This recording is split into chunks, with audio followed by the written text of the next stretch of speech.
Meantime, the Virginia Beach School Board will vote tonight on the new school gender policy signed by Governor Glenn Youngkin, as other districts in the state have started to defy that policy. It requires that students use the bathroom based on their sex assigned at birth. It also instructs staff to refer to each student as the gender stated on the school record, and any overnight travel, locker rooms, and intimate spaces provided by the school will also be based on assigned gender. Vicki Manning is a Virginia Beach School Board member voting tonight, and she joins me now. Vicki, thanks for being here.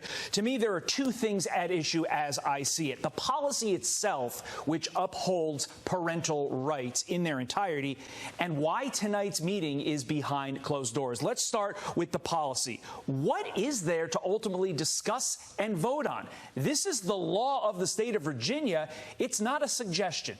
Your thoughts? Yes, I agree. We will be discussing in open session tonight and voting on these model policies.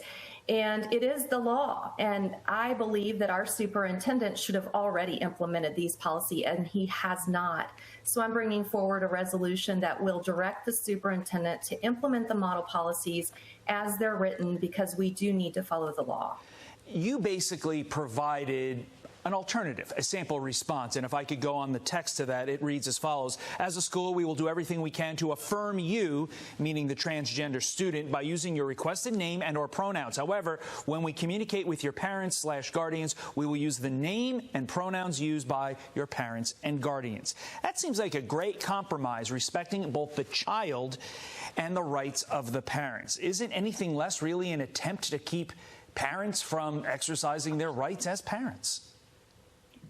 Well, I believe that we must not keep secrets from parents. We must let parents know what's going on in the classroom, and we cannot allow teachers and staff members to permit a student to transition or socially transition their gender identity in the school. You know, Governor Youngkin was elected on a platform of parental rights. Virginians spoke very loud and clear.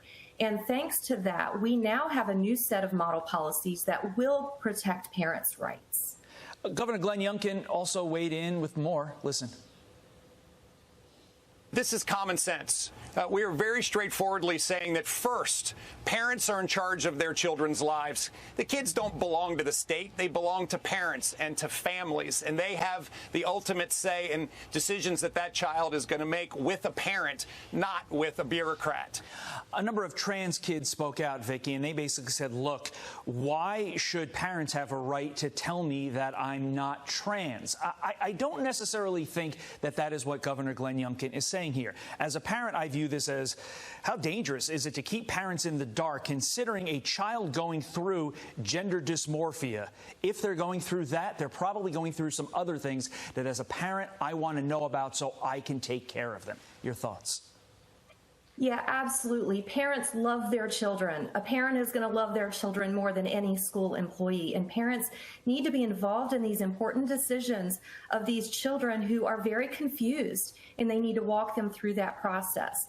And when school districts keep these secrets from parents, they are, in my opinion, endangering the lives of these children. And to be clear, quickly, is tonight's session open or closed? You said open in your intro. I thought it was closed. No, it is an open meeting. Oh, it's we will open be now. Discussing this publicly, and we will be voting on it tonight. Well, that's a good change. All right. Vicki Manning, thank you for the clarification. Keep us posted.